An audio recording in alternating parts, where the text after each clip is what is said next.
გრძელდება ჩვენი მოგზაურობა სამცხე-ჯავახეთში.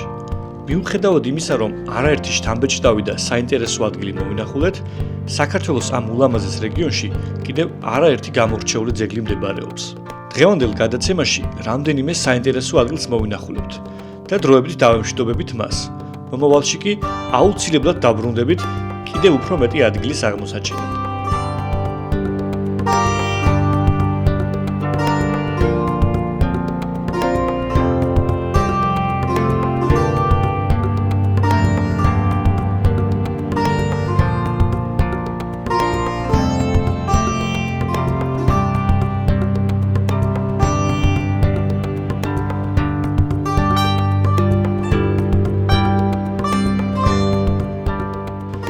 საქართველოში მოგზაურობისას არაერთი ციხე-სიმაგრე შეგიძლიათ მოვინახულოთ, როგორც კარგად შემონახული, ისე შედარებით ცუდად მოღწეული ჩვენამდე.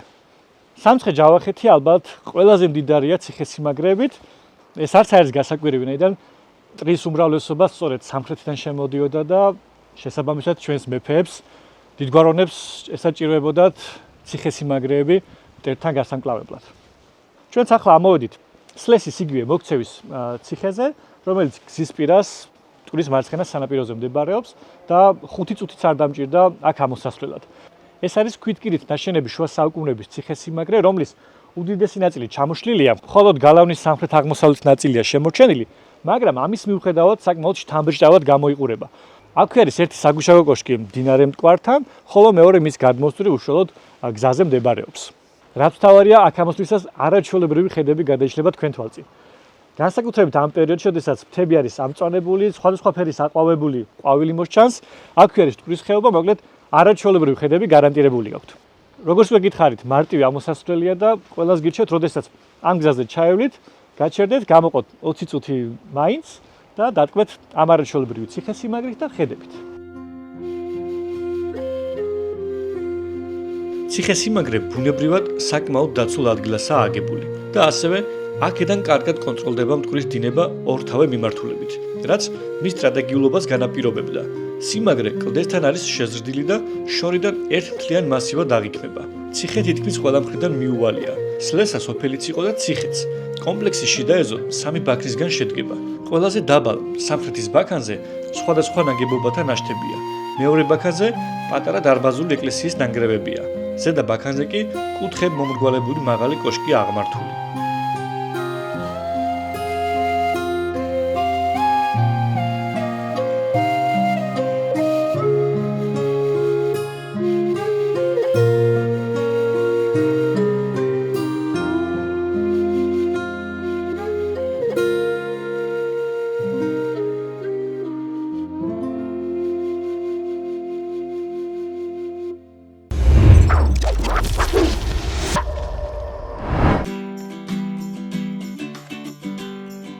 გზად ერთ კოშკს მინდა შევხედო. მართალია ფეხით მისვლას ვერ შევძლებ, მაგრამ დრონის დახმარებით დავათვალიერებთ. ამისთვის სოფელ გურკელში უნდა მივიდეთ.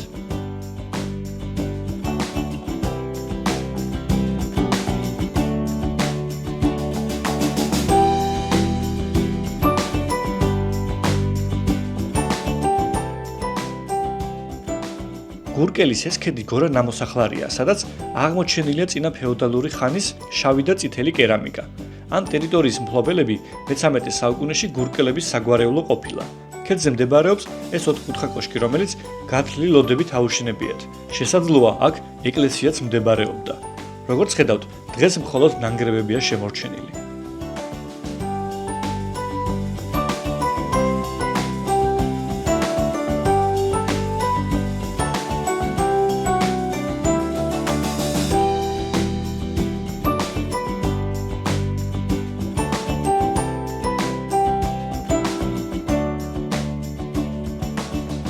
გურკელი არის ისტორიული სოფელი მისი გეოგრაფიული მდებარეობიდან გამომდინარე.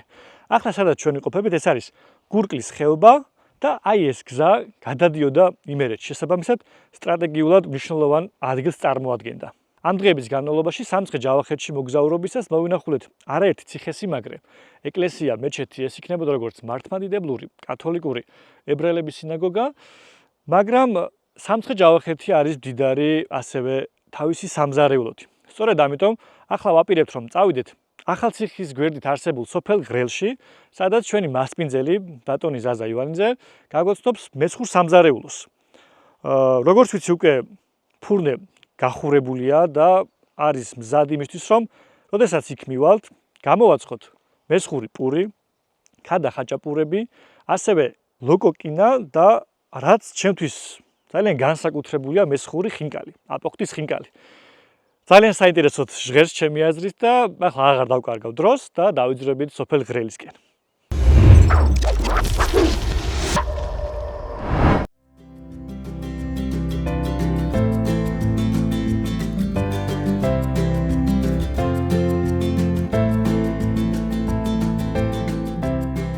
სოფელი ღრელი ახალციხიდან სულ რაღაც 2 კილომეტრში მდებარეობს და ქალაქის ცენტრიდან 10 წუთის გავლა დაგჭირდა ჩვენს მასპინძელთან მისასვლელად.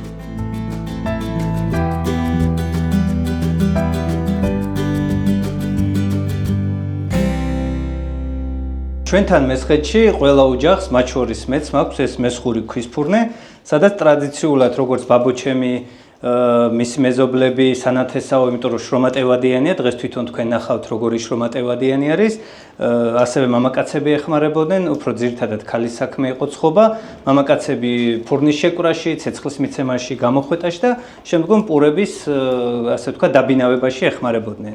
მინდა დღეს გამოვაცხო თქვენთან ერთად, როგორიც არის ახალციხის წითელი დოლით მომზადებული თითიანი კოკორა ფოდოლა პურები, მესხური ქადა ხაჭაპურები გავაკეთოთ ასევე და კიდე შემოგთავაზებთ აპოხტის ხინკალს, რომელიც ძალიან საინტერესოა და გამომშრალი, ასე ვთქვათ, ხმელი ხორცით, ვიჩინით კეთდება, დამარილებული ხორცით. ნუ ამ ყველაფერს ნახავთ თქვენ. ჩვენ ფურნე გამოსუფთავებული გვაქვს, ხოლო ჩირალუღი, აი სანათი ყოველთვის ანთია, იმიტომ რომ ცხობელს მისცეს საშუალება, რომ დაინახოს შიგნით როგორ ცხება, ასევე ტემპერატურა არ დაეცეს.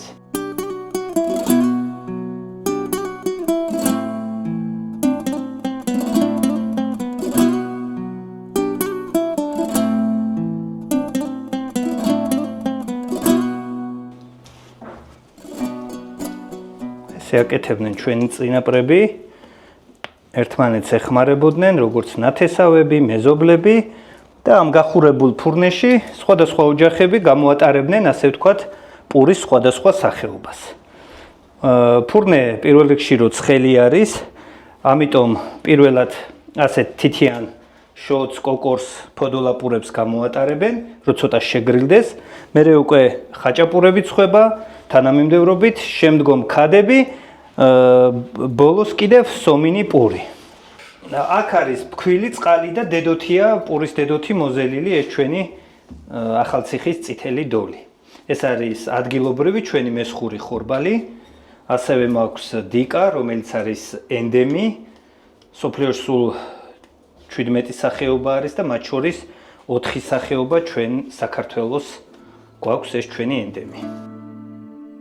სანამ პურის გუნდები ისვენებს, ჩვენი მასპინძელი გარე სივრცეში მესხურ ქადა ხაჭაპურებს გამოსაცხობად გაამზადებს. ფეხშუმზე, სუფრაზე, თუ როგორ აკეთებდნენ, როგორც ხედავდი ბაბუჩემი როგორც გითხარით და ეხლაც მესხეთში როგორ ამზადებენ ამ უგემრიელეს მესხურ ქადა ხაჭაპურს, განსხვავებით სხვადასხვა კუთხეებისა, ჩვენიც განსხვავებულია, აი დღეს დააგემოვნებთ და მე თქვენ თვითონ შეაფასებთ, იმიტომ ძალიან ბევრს მოწონთ, სულ უცხო არის, იმიტომ რომ სუსმენიათ, აჭარული, ანიმერული ხაჭაპური და აი მესხურიც ძალიან კარგია. სომს ცოტათი გავშლით, დავაწვენთ ფეხშუმზე. ეხლა გვაქვს გამომდნარი ცხიმი. ცხიმს დავუმატებთ, რომ მოხდეს ფურცლების გაშლა მეტად. აი ესე რომ ყველგან მოხდეს ცხიმი და იყოს წელვადი. ჩვენი და გამოგვივიდეს 100 ფურცელა მართლაც. ამისთვის საჭიროა აი ასე.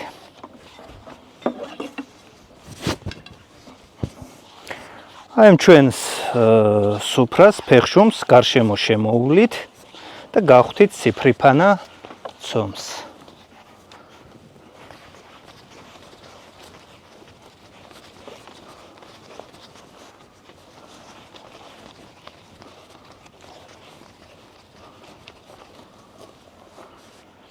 ეხლა გადავკეცავთ. აი პირველს მოვამზადებ ეს იქნება ქადა და ხელის მტევანზე ქადა აი ესეთი ხელის მტევანზე გადაიხვევა. ჩიტის ბუდესავით გავაკეთებთ და შიგთავს შემდგომ მოშუშულ ფქვილს მარილითა და კარაქით ჩაუტოვებთ. აი ეს უკვე მზად არის. ამასაც დავასვენებთ, შიგთავს მერე ჩაუდებთ ამ მოშუშულ ფქვილს და გამოვაცხობთ ღუმელში. ეს გვაქვს ახლა ღორის ქონია, ღორის ერბო რა ასე ვთქვათ. აქვე მესხეთში ამზადებდნენ და საუკეთესო არის წმინდა ერბოთი, ძროხის ესე ვთქვათ კარაქისგან გაკეთებული. მესხეთში ძირითადად მაგით ამზადებდნენ, მაგრამ ესაც ძალიან გემრიელი, ფაფუკი, ასევე სამკურნალოა. ქადისგან განსხვავებით, მესხური ხაჭაპურისთვის ცომი ოთხკუთხედად იკეცება მრავალფენად და ყველა შიგთავსი მოთავსდება. ყველიც ადგილობრივი მესხურია.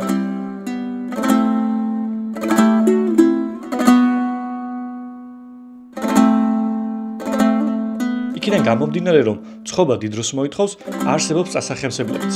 ერთ-ერთ მათგანს ერიშტა ჰქვია, რომელსაც ჩვენც დავაგემოვნებთ. ეს არის ისევ ახალციხის წითელი დოლით მომზადებული, ესეც შეგიძლიათ როგორც ჩიფსები მიირთვათ, ძალიან გემრიელია. მომზადებას უნდა სულ 2-3 წუთი. მოკლედ, აი ესე ჩავყრეთ ჯამში, დავასხავთ ადუღებულ წყალს, დავახურებთ თავს 3-4 წუთი. შეგვიძლია გადავწუროთ, შეგვიძლია აღარ გადავწუროთ. შემდგომ ცხიმით, ისევ საქონლის ან კარაქით, საქონლის ცხიმით შევკმაზავთ.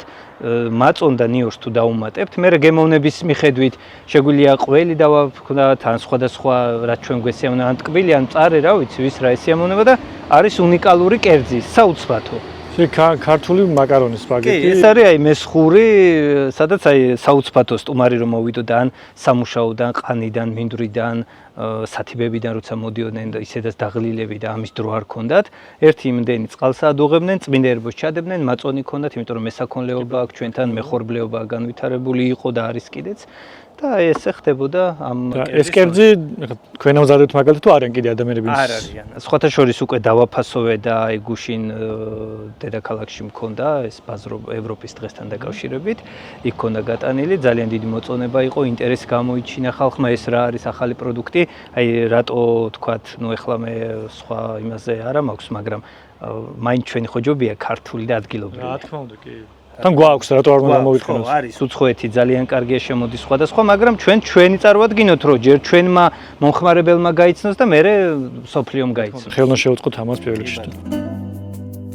გარესივრციდან კვლავ შეგნით გადავინაცვლებთ, რომ გამზადებული პურის ცომის გუნდების ცხობა დავიწყოთ.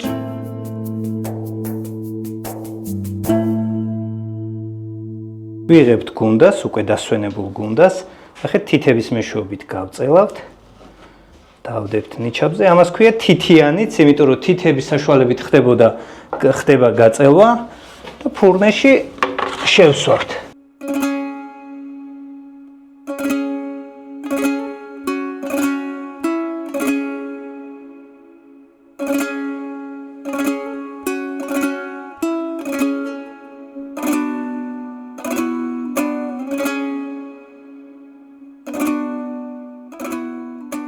სანამ პური გამოწვება, ერთ-ერთ ყველაზე საინტერესო კერძს მოვამზადებთ, მესხურ აპოხტის ხინკალს. გაბრწყელებული ცომი პატარა ოთხკუთხედ ფირფიტებად იჭრება. ამის შემდეგ ეს ფირფიტები მზადაა მოსამზადებლად.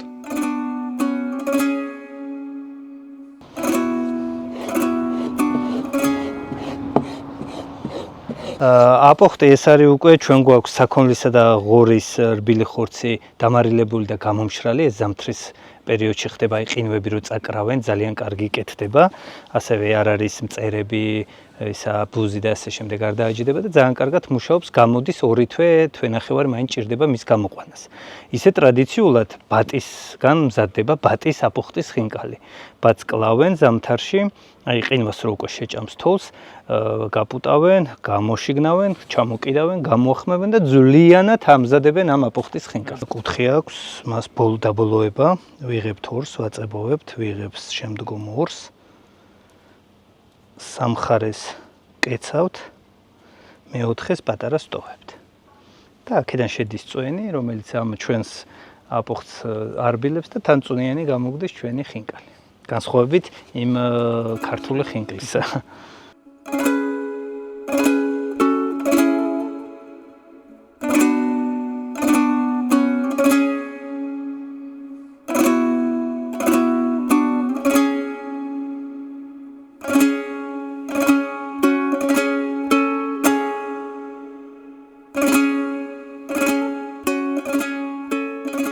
სანამ გამომწვარ პურს გამოვიღებთ, ქადახაჭაპურებს ზემოდან კვერცხის ათქვებილ გულსა და ცილს უსვამენ, რომ უფრო ლამაზი და გემრიელიც იყოს.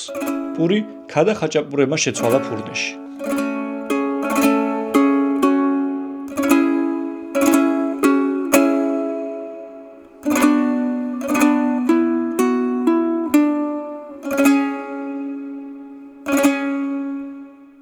მომზადების პროცესი ძალიან კარგია, მაგრამ დაგემოვნება უფრო მაინტერესებს და მაგერ ცოტა ცხელია ჯერ. ესეთი არომატი აქვს, სურნელი. ცოტა ცხელია, მაგრამ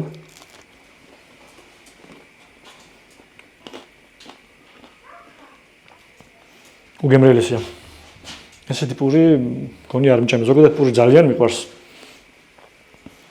და სადაც კი ეს საქართველოს ექნება თუ უცხოეთი მithumetes ძალიან მაინტერესებს ხოლმე ადგილობრივი პურები, მაგრამ არ ვიცი, ესეთი ნამდვილად არაფერი გამოსინჯავს. იმოგზაურეთ სამხრეთ-ჯავახეთში, მესხეთში და დააგემრეთ აუცილებლად ადგილობრივ კერძზე, პირველში დავიწყოთ პურით და სხვა რაღაცებსაც შემოგაშვილებთ.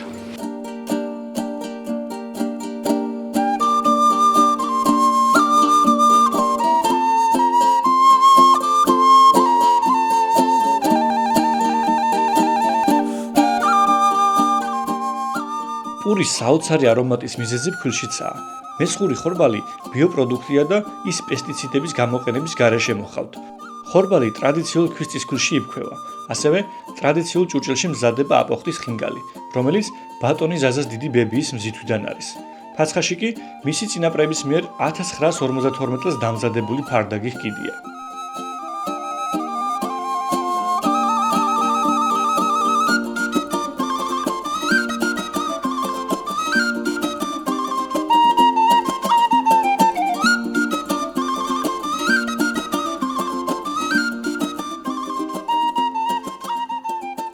შეგიძლიათ გადაურიოთ ცოტა რომ უფრო შეიწოვოს ყველაფერმა, ასე თქვათ, გაიჟღინთოს ნივრისა და მაწუნის ცხიმის იმაში. აბა. დიახ.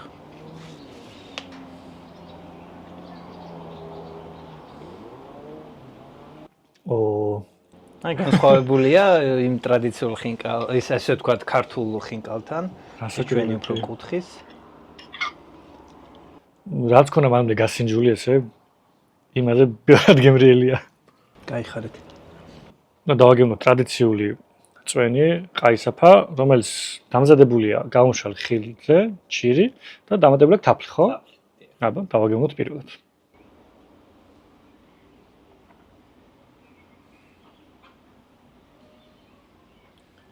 ბევრი ხილია ხო აშკარად, იმიტომ რომ 3-4 სახეობა არის, ეს ყველაფერი ენდემია ჩვენი ადგილობრივი. არომატები ძალიან კი, არომატები. პოსტაფლის მრავალფეროვანი არომატებიც ემატება აშკარად და ჭირების. რა თქმა უნდა. ხილის. აუცილებლად გასინჯოთ. და აუცილებლად ჩვენი მესხური ღვინო, თამარისეული. ვინც კი ნახავთ ამ გადაცემას, გიჩვენებთ რომ იმოგზაუროთ სამხრეთ-ჯავახეთში, მესხეთში ესტუმროთ თითოეულ ღირსშესანიშნაობას, მაგრამ რა თქმა უნდა ეს დაგვირგვინება ერთგვარი ასეთ. ჩარშანდელი მოგზაურობისას ვერ დავაგემოვნათ ლოკოკინა, მაგრამ ბატონ ზაზას მასივაში ჰქონდა შენახული და ლოკოკინასაც გავსინჯავ.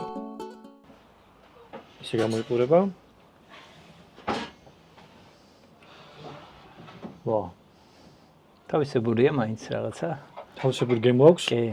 მაგრამ აი თქოს წვანილიანი აი ბალახის რაღაც ისეთი. კი, იმიტომ რომ ბალახით იკვებება. კი და არომატიც ისეთი აქვს. კი ბატონო. ცოტა უცნაურია რო არ მოგატყუოთ, ისეთი რაღაც არ გამისინჯავს. აზიაში რაღაც გამისჩოს, მაგრამ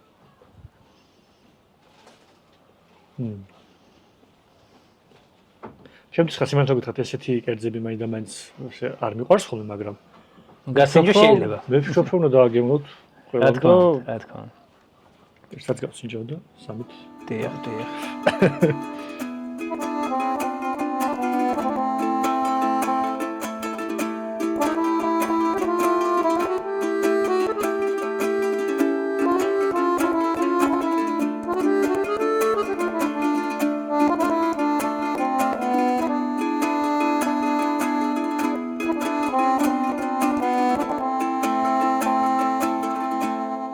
დავაგემოვნეთ ყველა კერძი, აქედან ფაქტობრივად ყველაფერი პირველად გავსინჯე. და მინდა გითხრათ, რომ ყველაფერი იყო გამორჩეულად გემრიელი, საინტერესო, უცხო გემოები იყო, რაც თავარია და ამასთან გაგაფრთხილებთ აქ როცა მოგბრძანდებით და გასინჯავთ კერძებს, მოდით ისე რომ ბევრი რამის ჭამა შეძლოთ, ვინაიდან ყველაფერი ძალიან გემრიელია, მაგრამ ამავდროულად მსუყი.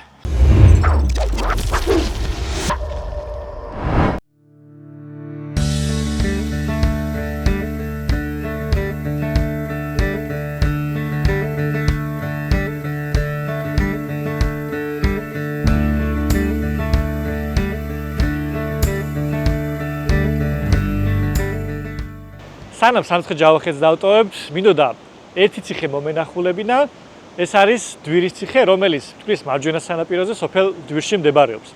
რუკა მოგვიყვანა მტკვარზე არსებულ კაშხალთან, მანქანა გავაჩერეთ მარცხენა სანაპიროზე და გადმოვედით მარჯვენა მხარეს, რომ ავსულიყავით ამ ციხის ანახავად. თუმცა კაშხალის თანამშრომლა გვირჩია, რომ აქედან არ ავსულიყავით. ვინაიდან საკმაოდ ციცაბო ასასვლელია და შეიძლება ბილიკი აღარც არსებობდეს. ამიტომ გადავწყვიტეთ უშუალოდ სოფელ დვირში ჩავიდეთ, რომელიც აქედან დაახლოებით 10 წუთის სავალზეა და იქიდან ვეცადოთ მისი მონახულება. არ ვიცი გზის მდგომარეობა, თან ნელ-ნელა ღამდება კიდეც, მაგრამ ვეცდები რომ ჩავიდეთ მალევე ამ სოფელში და მოვინახულოთ ეს ჩემთვის საინტერესო ციხე.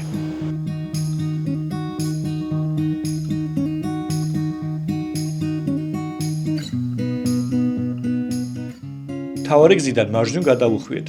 სოფელში ხიდით გადავედით და ვეცდებით ზუსტ მისასვლელ გზას მივაგნოთ.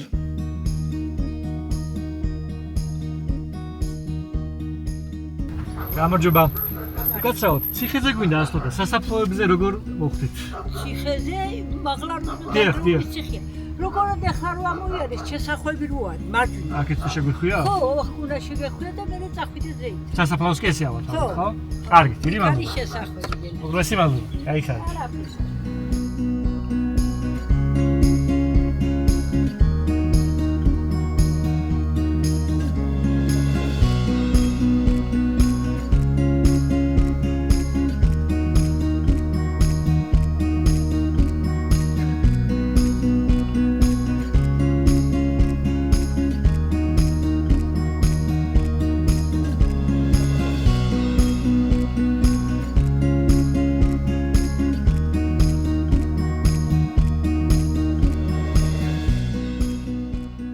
სასაფლაოების ამოვლის შემდეგ გავაჩერეთ მანქანა და ფეხით გამოვაგზავნეთ გზა, იმიტომ რომ უკვე საკმაოდ ცუდი გზა იყო.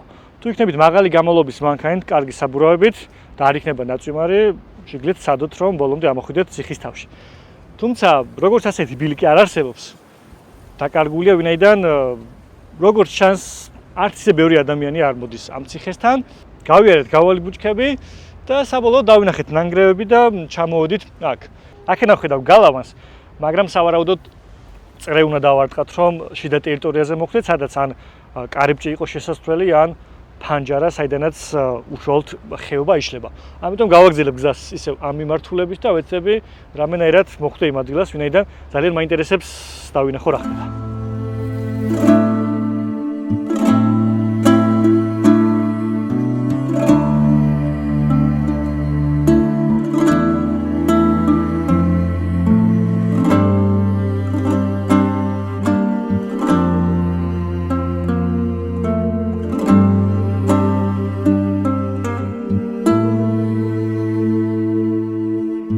ცოტა ძრომიალისა და ძებნის შემდეგ დავადექით ძველ ბილიკს და მოვედით ამ ადგილას, რომლის ნახვაც ძალიან მინდოდა.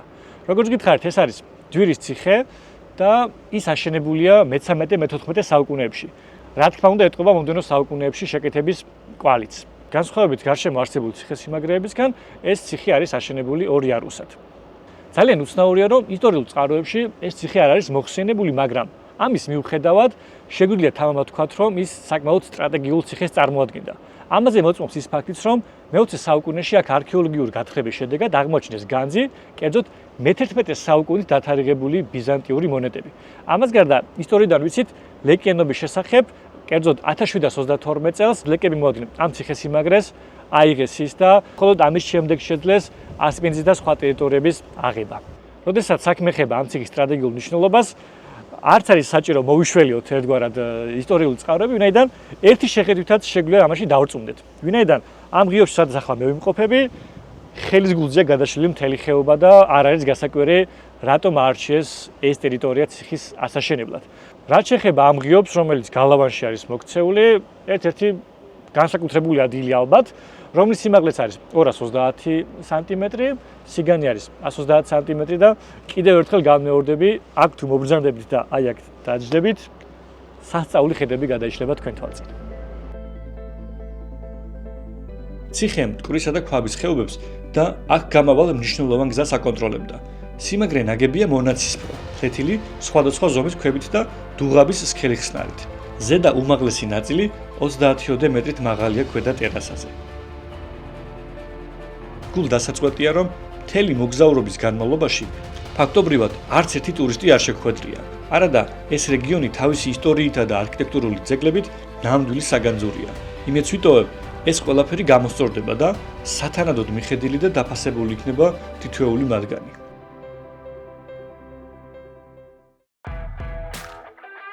დღევანდელი გადაცემა აქ სრულდება.